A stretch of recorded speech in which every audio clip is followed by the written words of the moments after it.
How big of a problem will this From be? the White House on this issue? On what issue? On the Affordable Care Act subsidies. What have you heard from the president about this? Well, I mean, the White House, as you know, has been, they've got their, I think, their own views on this, but we've been working with them. We work with them every day. How big of a problem do you think this will be politically for the GOP if these subsidies are not extended and so many people see their health care premiums increase? Well, I think, again, we have people who are willing to address that issue, but you can't fix this program. I mean, you can't just do a blanket extension without reforms. It is rife with waste, fraud, and abuse.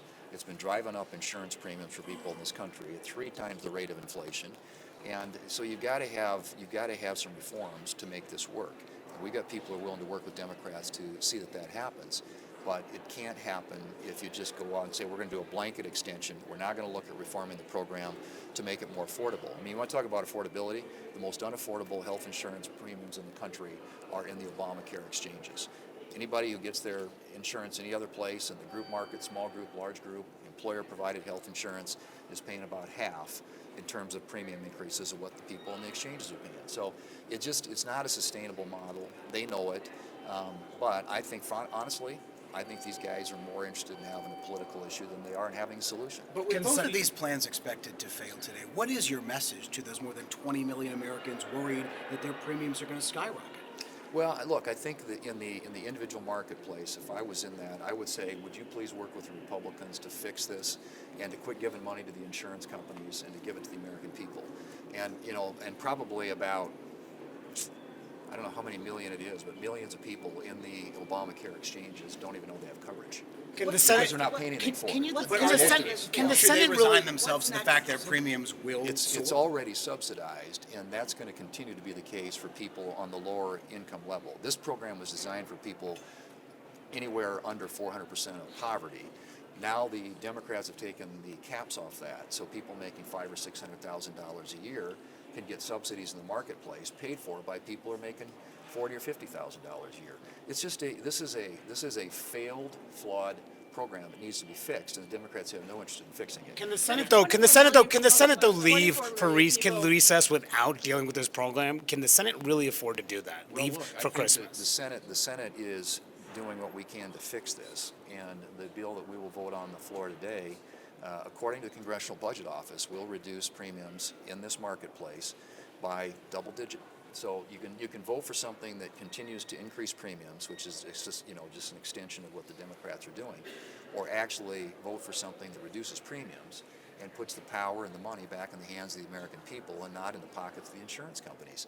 I mean, that's what this is about. It really is. You got low-income people subsidizing high-income people, and you got all the money, taxpayer dollars, going right into the pockets of the insurance companies, and having everybody in this marketplace paying double what the rate of insurance increases is in the other marketplaces that are out there, in the group marketplace. What Millions of after people these fail? are kicked off. Well, we'll see. I mean, I think we have a lot of people, and I've expressed this, and so have many of my colleagues, the Democrats, a willingness to sit down and figure out if there's a path forward that includes reforms. And there are some Democrats who are interested in reforms.